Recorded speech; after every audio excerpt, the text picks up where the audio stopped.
प्रधानमंत्री मोदी की सबसे बड़ी उपलब्धि रही बालाकोट एयर स्ट्राइक। हालांकि चीन के खिलाफ भी जो जिस तरह की नीति रही है वो काबिल तारीफ है। लेकिन फिर भी क्योंकि चीन के साथ जो हमारा टकराव था वो बॉर्डर पर हुआ था। लेकिन पहली बार ऐसा हुआ कि भारत ने पाकिस्तान के खिलाफ जो था पाकिस्तान की सीमा में घुसकर पीओके के बाहर पहले जो जितनी भी अगर कोई भी झड़प होती थी भारत की पाकिस्तान के साथ, अगर प्रॉक्सी वार को लेकर टेररिज्म को लेकर तो वो एलओसी पर ही होती थी, लाइन ऑफ कंट्रोल पे। लेकिन पहली बार ऐसा हुआ कि पाकिस्तान ने जो पुलवामा में जो हमला किया सीआरपीएफ के काफिले में, जिसमें हमारे जो जवान थे 40 जवान जो थे वो वीर गति को प्राप्त हुए थे। तो उनका बदला लेने के लिए भारतीय वायुसेना ने जो अपनी बॉर्डर क्रॉस किया, सीमा पार की और पीओके को पार करके खैबर पख्तूनवा में जाकर जो है पाकिस्तान का जो टेरर कैंप था, यानी कि जैश ए मोहम्मद का बालाकोट में जो टेरर कैंप था, ट्रेनिंग कैंप था, वहां पर जाकर जो स्ट्राइक की, वो सबसे बड़ी उपलब्धि मानी जाती है। और वो ये माना जा सकता है कि मिलिट्री हिस्ट्री में ये पहली बार ऐसा हुआ होगा कि जब बिना युद्ध की जो था वायुसेना का, यानी कि एयर का जो था, एयर पावर का इस्तेमाल जो था वो भारत ने किया। वो दुनिया भर की जो चुनिंदा वायुसेनाएं हैं उनमें से भारतीय वायुसेना ने करके दिखाया, जब मिराज 2000 फाइटर जेट ने जाकर वहां पर स्पाइस 2000 बॉम्ब्स जो थे जाकर गिराए थे, जिसमें माना गया कि बड़ी संख्या में पाकिस्तान के जो टेररिस्ट थे उनको नुकसान हुआ था, हताहत हुए थे। हालांकि पाकिस्तान ने कभी माना नहीं। हालांकि इस बात की जानकारी सबसे पहले पाकिस्तान ने ही दी कि उनके ऊपर एयर अटैक किया गया है। तो ये सबसे बड़ी उपलब्धि थी कि जो किसी भी अगर दुश्मन ने हमारे ऊपर कोई हमला किया तो दुश्मन की सीमा में घुसकर, उसके घर में घुसकर जो है वो मारेंगे। ये जाकर जो है नीति में बदलाव किया गया। पहले जो होता था चाहे 26/11 अटैक हो या फिर हम लोग कह सकते हैं जो भी पहले अटैक हुए पाकिस्तानी स्पॉन्सर जो टेररिस्ट हुए, चाहे संसद पर अटैक किया गया हो या कश्मीर में लगातार होते थे, तो भारत ने कभी भी इस तरह का जवाब नहीं दिया था। और ये दुनिया भर में कहीं भी शायद ऐसा नहीं हुआ कि टेररिस्ट अटैक का बदला जो है इस तरह से एयरफोर्स के माध्यम से लिया गया हो। हालांकि सर्जिकल स्ट्राइक भी की गई थी, लेकिन मैं सबसे बड़ा जो उपलब्धि मानता हूँ प्रधानमंत्री मोदी के पिछले 9 सालों की, वो बालाकोट एयर स्ट्राइक है। और दूसरी जो उपलब्धि है वो है चीन के खिलाफ जो चीन की विस्तारवादी नीति है उसको रोकना, एशिया में रोकना और पूरी दुनिया में रोकना, और उसको साथ ही जवाब देना कि किस तरह से चीन को जो है रोका जा सकता है। पिछले हम लोग जानते हैं 1962 के बाद से चीन की किस तरह की नीति रही थी, भारत के खिलाफ रही थी, एलएसी पर रही थी, लाइन ऑफ एक्चुअल कंट्रोल पर रही थी। लेकिन जब दो वर्ष 2020 में जब कोरोना पैंडेमिक जब पूरी दुनिया में छाया हुआ था, भारत भी ग्रस्त था उससे, उस वक्त जो है चीन ने विस्तारवादी नीति के तहत घुसपैठ करने की कोशिश की पूर्वी लद्दाख में, लेकिन भारत ने चीन को वहीं पर रोक दिया। गलवान घाटी की हिंसा हुई। भारत के जो एक कमांडिंग ऑफिसर यानी सीओ, कर्नल रैंक के अधिकारी कर्नल संतोष बाबू, उनको वीरगति को प्राप्त हुए थे, वो उन्होंने सर्वोच्च बलिदान दिया, उनके साथ साथ और कुल मिलाकर 20 सैनिकों की जो शहादत हुई। लेकिन भारत ने चीन को वहीं पर जवाब दिया और वहीं पर रोक दिया। उसके बाद से ही यानी कुल 3 साल होने को आ गए हैं, अब तक चीन जो है वहीं पर डटा हुआ है। 50,000 सैनिक, टैंक, तोप, मिसाइल, एयरक्राफ्ट उनके वहीं पर तैनात है, और इसी तरह से भारत ने भी मिरर डिप्लॉयमेंट कर रखी है। तो ये एक बड़ी उपलब्धि जो है प्रधानमंत्री मोदी की थी। इससे पहले तक यानी कि गलवान घाटी की हिंसा से पहले तक जो था, भारत की कोशिश ये रहती थी कि वो चीन के साथ जो है टकराव की स्थिति ना लेके आए। 2013 में भी डीबीओ में हुआ था, तो उस समय भी टकराव की स्थिति भारत नहीं चाहता था कि चीन के साथ हो, क्योंकि ऐसा लगता था कि चीन जो है कहीं ना कहीं 20 पड़ सकता है भारत पर। लेकिन इस बार जो गलवान घाटी की हिंसा हुई, और ये गलवान घाटी की हिंसा सिर्फ एक झड़प हुई थी, इसके अलावा और भी जगह फिंगर एरिया में भी झड़प हुई, कैलाश हिल रेंज में झड़प हुई थी। तो इन सब जगह पर पूरी पूर्वी लद्दाख में हुई, और इसके साथ साथ सिक्किम में, अरुणाचल प्रदेश में भी जहां जहां पर हुई वहां पर भारतीय सेना भारी पड़ी। तो ये सेना तो वही थी, लेकिन जो नेतृत्व था, जो पॉलिटिकल लीडरशिप थी, उसने ये बिल दिखाया कि अब जो है हम पाकिस्तान के साथ साथ चीन को भी उसी की भाषा में जवाब देंगे, और चीन की जो सलामी स्लाइसिंग वाली जो नीति थी उसको कहीं ना कहीं रोक दिया प्रधानमंत्री मोदी की। तो ये उपलब्धियां जो थी प्रधानमंत्री मोदी की पिछले 9 सालों में, दो बड़ी उपलब्धियां, बालाकोट एयर स्ट्राइक और साथ ही चीन को पटकनी जो थी गलवान घाटी के हिस्सा में, और अभी तक तनातनी चल रही है, और चीन अब मान गया है कि भारत जो है वो भारत नहीं है जो 1962 वाला था। तीसरी जो बड़ी उपलब्धि जो मुझे लगता है वो सामरिक मामलों में है। स्ट्रेटेजिक ऑटोनॉमी जो है भारत ने पिछले 9 सालों में बनाने की कोशिश की है। पहले क्या था, भारत की या तो वेस्ट के ब्लॉक में या फिर यूएसएसआर या रशिया के ब्लॉक में रहता था, रशिया के इन्फ्लुएंस में रहता था। लेकिन रूस यूक्रेन युद्ध जो हुआ उसमें भारत ने बताया है कि वो तटस्थ है, वो न्यूट्रल है, वो किसी खेमे में नहीं जाएगा, ना तो वो रूस में जाएगा, ना फिर वो वेस्टर्न कंट्रीज में जाएगा, ना। साफ कर दिया कि हम लोग शांति चाहते हैं, युद्ध नहीं चाहते हैं, लेकिन इसके लिए हम ये नहीं कहेंगे कि हम अमेरिका का जो फ्रंट है, नाटो फोर्सेस हैं, उसमें जाएंगे, उसको सपोर्ट करेंगे, रूस को की जो है भर्त्सना करेंगे या फिर रूस को क्रिटिसाइज़ करेंगे, ये साफ मना कर दिया। प्रधानमंत्री मोदी ने और भारत ने साफ कर दिया कि इस युद्ध को जो है मानवता के नाते देखा जाए, ना कि राजनीति और अर्थव्यवस्था के मुद्दे के जरिए देखा जाए कि भारत जो है तेल ले रहा है, युद्ध हो रहा है, बंद कर देना चाहिए, ट्रेड बंद कर देना चाहिए, इम्पोर्ट एक्सपोर्ट बंद कर देना चाहिए। तो ये बड़ी उपलब्धियां जो थी, ये तीन बड़ी उपलब्धि, तीसरी हुई रूस यूक्रेन युद्ध में, जो भारत ने स्ट्रेटेजिक ऑटोनॉमी दिखाई। और अब हम लोग दिख रहे हैं अफ्रीकी कंट्रीज के साथ जो है अलग से भारत जो है अब इंगेज कर रहा है। 31 अफ्रीकी देशों के जो है वो सेना प्रमुख आए थे, पुणे में आए थे मार्च के महीने में, और अब सितंबर के महीने में आएंगे, जो पैसिफिक आइलैंड कंट्रीज के जो मिलिट्री चीफ होंगे उनके साथ आर्मी चीफ कॉन्फ्रेंस होगा। तो ये दिखाता है कि भारत जो है वो कहीं खेमे में नहीं है कि वेस्टर्न कंट्रीज के, चाइना के या फिर रशिया के। अब अपनी स्ट्रेटेजिक ऑटोनॉमी, अपना इंडिपेंडेंट जो है उसकी जो डिप्लोमेसी होगी वो भारत की होगी। तो ये तीसरी बड़ी उपलब्धि जो थी हुई है, जो प्रधानमंत्री मोदी के नेतृत्व में। चौथी क्या हुई है? चौथी हुई है कश्मीर से 300 धारा 370 हटाना और आतंकवाद पर बड़ी लगाम लगाना। ये बड़ी उपलब्धि, चौथी उपलब्धि जो है मैं मानता हूँ कि ये कश्मीर में हुई है। क्योंकि कश्मीर में हम लोग देख रहे थे कि भारत आतंकवाद से ग्रस्त था, पाकिस्तान की तरफ से इन्फिल्ट्रेशन होता था, घुसपैठ होती थी, लोकल होम ग्रोन टेररिस्ट थे वहां पर। लेकिन ऑपरेशन ब्लैकआउट किया, उसमें भारतीय सेना की भी बड़ी भूमिका रही। साथ ही जो पैरामिलिट्री फोर्सेज है, यानी कि सीआरपीएफ है या एसएसबी है, या एसएसबी का कम रोल, सीआरपीएफ का बहुत बड़ा योगदान रहा। साथ ही जो जम्मू कश्मीर पुलिस रही, तो इन्होंने किस तरह से आतंकियों का सफाया किया। फिर इसके साथ जो था, भारत ने ये तो किया ही, आर्टिकल 370 हटाया, 2019 में हटाया। लोगों को लगता था कि आर्टिकल 370 हटेगा नहीं कश्मीर से कभी भी, और इसी तरह की स्थिति बनी रहेगी।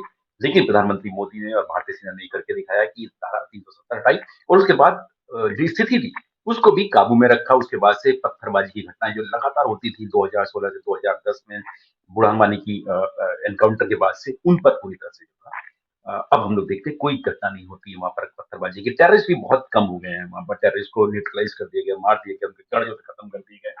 और अब जो अब टेररिस्ट की जगह पर टूरिस्ट जो है हम लोग देखते हैं वहां पर, टूरिस्ट कितनी बड़ी संख्या में जा रहे हैं। G20 की टूरिज्म से रिलेटेड जो था मीटिंग करी भारत ने की, वहीं पर कश्मीर में की। हालांकि बहुत दबाव था और ये लग रहा था कि कहीं पाकिस्तान की तरफ से या आतंकियों की तरफ से कोई बड़ी घटना ना हो जाए, लेकिन फिर भी भारतीय सेना और सुरक्षा बलों ने करके दिखाया। ये प्रधानमंत्री मोदी की बड़ी उपलब्धि मैं मान सकता हूँ। चौथी, पांचवा है जो रफाल डील हुई फ्रांस के साथ, 36 रफाल लड़ाकू विमान खरीदे गए। क्योंकि ऐसा लगता था कि इतनी महंगी डील है, होगी नहीं। कभी कोई आरोप लग रहा था, कभी कोई आरोप लग रहा था कि किस तरह से होगी, 114 खरीदे जाएंगे, कितने 100 खरीदे जाएंगे, कितने खरीदे जाएंगे। लेकिन प्रधानमंत्री मोदी बिल्कुल क्रिस्टल क्लियर थे कि उन्हें 36 रफाल लड़ाकू विमान खरीदने हैं। वो भारतीय वायुसेना को दे दिए। कम हो रही थी, स्क्वाड्रन हो रही थी, ऑपरेशनल क्षमताएं जो थी वो उस पर कहीं ना कहीं इफेक्ट पड़ रहा था भारतीय वायुसेना की, तो उन्होंने वो करके दिखाया। रफाल डील की 59,000 करोड़, 60,000 करोड़ की डील करी, 36 रफाल लड़ाकू विमान लेके आए और रिकॉर्ड टाइम में आ गए। सारे 36 रफाल लड़ाकू विमान आ गए हैं। टू फ्रंट वॉर के लिए भारतीय वायुसेना तैयार हो गई है। एक स्क्वाड्रन जो है वो अंबाला में तैनात की गई है, और एक स्क्वाड्रन जो है हाशीमारा में तैनात की गई है। अंबाला वाली जो है चीन और पाकिस्तान दोनों को देखती है, और हाशीमारा जो पश्चिम बंगाल या नॉर्थ बंगाल सिक्किम से सटी हुई है, वो पूरी चीन को देखती है, पूरे नॉर्थ ईस्ट को, यानी कि अरुणाचल प्रदेश और सिक्किम को देखती है कि किस तरह से काउंटर किया जाए। तो ये बड़ी उपलब्धि रफाल होता है, जो भारतीय वायुसेना को बहुत सख्त जरूरत थी उसकी। छठी मेरे ख्याल से सर्जिकल स्ट्राइक थी। ये पहला जो था प्रधानमंत्री मोदी के कार्यकाल का, जो 2016 में हुआ, जब पहले उरी अटैक किया गया, उसमें उरी में सेना के कैंप पर अटैक किया गया आतंकियों द्वारा जो पाकिस्तान से आए थे। भारत ने उसका बदला लिया और मल्टीपल जगह पर सर्जिकल स्ट्राइक की, क्रॉस बॉर्डर रेड्स की। तो ये करके दिखाया, भारत ने करके दिखाया, और यही नतीजा सर्जिकल स्ट्राइक और बालाकोट एयर स्ट्राइक के बाद से ही, और आर्टिकल 370 हटने के बाद से ही पाकिस्तान जो है अब बिल्कुल चुपचाप बैठा हुआ है। उसकी हिम्मत नहीं है भारत के खिलाफ जो है बोलने की, या आतंकियों की घुसपैठ कराने की, स्टेट स्पॉन्सर टेररिज्म की, वो कहीं ना कहीं खत्म की प्रधानमंत्री मोदी। तो ये छठी बड़ी उपलब्धि जो है प्रधानमंत्री मोदी के 9 साल की। सातवां जो है डोकलाम विवाद हुआ। डोकलाम विवाद दरअसल चीन के साथ, जो लगातार चीन की कोशिश रहती थी कि घुसपैठ करे किसी तरह से, सलामी स्लाइसिंग को धीरे धीरे करके, तो वो चीन के खिलाफ गलवान घाटी तो फाइनल स्टेज है, लेकिन पहले डोकलाम में, जो भूटान का एरिया है और ट्राई जंक्शन है भारत, भूटान और चाइना का, वहां पर डोकलाम इलाका है, जो कि सिलीगुड़ी कॉरिडोर को से दिखता है वहां से, बहुत करीब है। तो चीन ने वहां पर रोड बनाने की कोशिश की थी, तोड़सा नाला पार करके, लेकिन भारत ने वहीं पर जो है चीन को रोक दिया, चीन की तेल सेना को रोक दिया कि आप आगे नहीं आ सकते हैं, क्योंकि इससे हमारी सिलीगुड़ी कॉरिडोर की जो सुरक्षा है वो खतरे में पड़ सकती है। तो ये एक बड़ा स्टेप था। हालांकि ये जो एरिया था डोकलाम का, ये माना जाता है कि भूटान का है और इसमें डिस्प्यूट भारत भी, हालाँकि सिक्योरिटी अलायंस था, क्योंकि पैक्ट किया गया था कि कोई भी अगर वस्तुस्थिति चेंज होती है तो भारत भी उसमें इंक्लूड होगा। लेकिन ये एरिया जो था भूटान और चाइना के बीच का डिस्प्यूट करता, लेकिन भारत ने भूटान में जाकर जो था वो चीनी सेना को रोक दिया। तो ये बड़ी उस वक़्त की उपलब्धि की ची चीन को जो है वो भूटान में जाके भारत ने रोक दिया कि आप अपनी सड़क नहीं बनाएँगे, और अभी तक वो सड़क नहीं बन पाई है। हालाँकि अब जो है बॉर्डर डिस्प्यूट्स बातचीत चल रही है भूटान और चीन के बीच में चल रही है, आपस में कर रहे हैं कि हम लोग क्या किस तरह से इसका सुलझा सकते हैं, रिज़ॉल्व कर सकते हैं। लेकिन भारत की ये एक बड़ी उपलब्धि थी कि भारत ने चीन को वहाँ पर डोकलाम विवाद किया, और जनरल बिपिन रावत की इसमें महत्वपूर्ण भूमिका थी जब वो थल सेना प्रमुख थे उस वक़्त। ये 7वीं बड़ी उपलब्धि रही प्रधानमंत्री मोदी के कार्यकाल की। 8वीं जो मुझे लगती है वो है सेल्फ रिलायंस इन डिफेंस, यानी कि रक्षा क्षेत्र में आत्मनिर्भरता। अब जो है भारत जो है, ये तो है कि ठीक है इम्पोर्ट करते हैं, रफाल खरीदे ही हैं। अब नौसेना के लिए भी रफाल या F-18 में से खरीदे जाने हैं, और भी वेपन्स खरीद रहे हैं, ड्रोन खरीद रहे हैं। लेकिन भारत ने अब क्या किया है कि हम अब ज्यादा से ज्यादा अपना देश में मेक इन इंडिया के तहत जो है वेपन्स बनाएंगे। इसमें INS विक्रांत जो है स्वदेशी एयरक्राफ्ट कैरियर जो है बनाया, भारत ने बनाया और नौसेना को सौंप दिया। बहुत जल्द ऑपरेशनल हो जाएगा, तो फाइटर जेट्स भी आ जाएंगे, रफाल मरीन या फिर F-18 आ जाएंगे। तो ये और रक्षा क्षेत्र में एलसीए तेजस को, जिसको लेकर वायुसेना को भी कहीं ना कहीं रिलेक्टेंसी, एलसीए तेजस को भारतीय वायुसेना को सौंपा गया कि अपना स्वदेशी लाइट कॉम्बैट एयरक्राफ्ट है, इसको आप इस्तेमाल कीजिए, जो कि MiG-21 को रिप्लेस कर रहा है। तो अब ये है, और अब इसका एक अलग वर्जन जो है, अपग्रेडेड वर्जन जो है, वो एलसीए तेजस मार्क 1A का भी के लिए भी ऑर्डर कर दिया, 83 आएंगे। उसके बाद मार्क 2 आएगा, M का आएगा। तो ये भारतीय वायुसेना जो है लगातार जो है फेस आउट करती रहेगी पुरानी एयरक्राफ्ट, तो नए नए एयरक्राफ्ट आते रहेंगे। तो मेक इन इंडिया के तहत, और इसके अलावा भी जो AK-203 है, वो गन्स जो है रशिया के साथ जो डील की गई है, अमेठी में बनना है।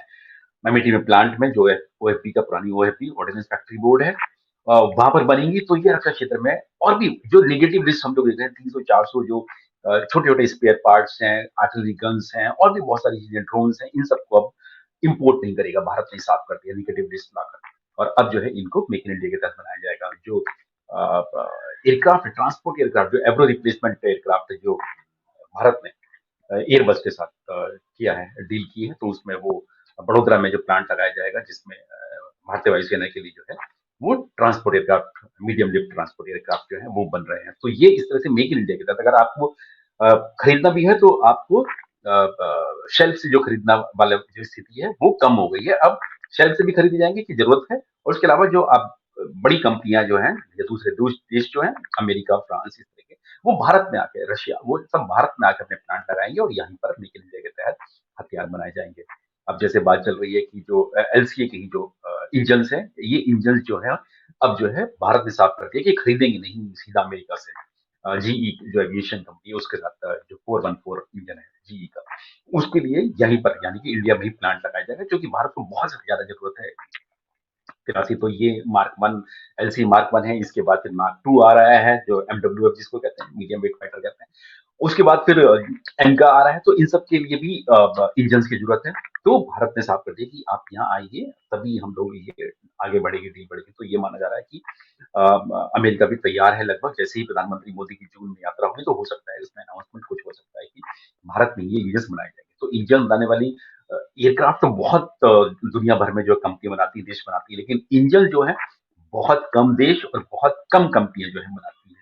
वो गिनी चुनी ही है, अमेरिका की, फ्रांस की, रशिया की। अब जो है भारत में भी ये बनेगा। तो ये मेक इन इंडिया के तहत जो है भारत ने आत्मनिर्भरता लाने की कोशिश की है। अभी जो आंकड़े हैं रक्षा मंत्रालय के, उसमें 1 लाख करोड़ का रक्षा उत्पादन जो है पिछले साल जो है भारत ने किया, यानी कि 22-23 में किया है। तो ये बड़ी उपलब्धि, ये रिकॉर्ड हुआ है कि 1 लाख करोड़ के जो हथियार हैं देश में बन रहे हैं, टैंक हैं, तोप हैं, फाइटर जेट्स हैं, एयरक्राफ्ट कैरियर हैं, सबमरीन बन रही हैं, ये सब है। और नौवा जो उपलब्धि 9 साल की मुझे लगता है कि वो डिफेंस एक्सपोर्ट की।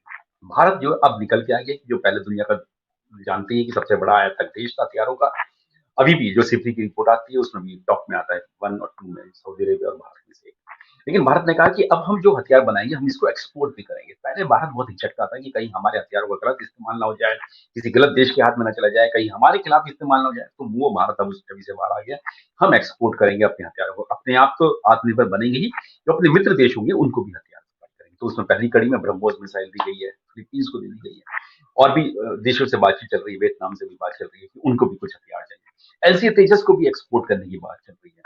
साथ ही जो हेलीकॉप्टर्स जो एचए बनाता है, हिंदुस्तान एरोनॉटिक्स लिमिटेड बनाता है, एएलएच है या फिर जो एलसीएच है, इनको भी एक्सपोर्ट करने की चर्चा चल रही है कि ये भी ट्रेनर एयरक्राफ्ट जो हैं वो भी एलसीए के हैं, उनको भी देने की बात चल रही है। तो ये 9 बड़ी उपलब्धियां जो हैं वो प्रधानमंत्री मोदी की रही हैं पिछले 9 सालों की, जिसमें अगर हम लोग बात करेंगे तो पहली बात करेंगे बालाकोट स्ट्राइक, नंबर 2 गलवान घाटी, नंबर 3 रूसी यूक्रेन युद्ध में तटस्थता, स्ट्रेटेजिक ऑटोनॉमी, फिर कश्मीर से धारा 370 हटाना, आतंकवाद पर लगाम कसना, रफाल सौदा, पांचवा, छठा सर्जिकल स्ट्राइक हुई थी जो पाकिस्तान के खिलाफ हुई अटैक के बाद, सातवां डोकलाम विवाद, आठवां रक्षा क्षेत्र में आत्मनिर्भरता यानी self reliance in defence sector, और नवा जो है वो है आपका जो एक्सपोर्ट भारत जो करता है वो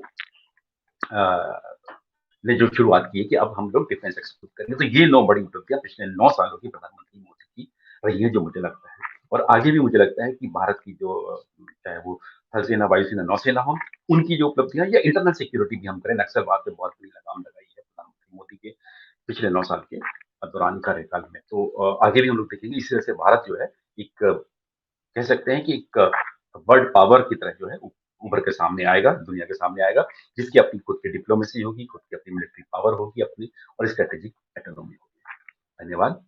जय हिंद।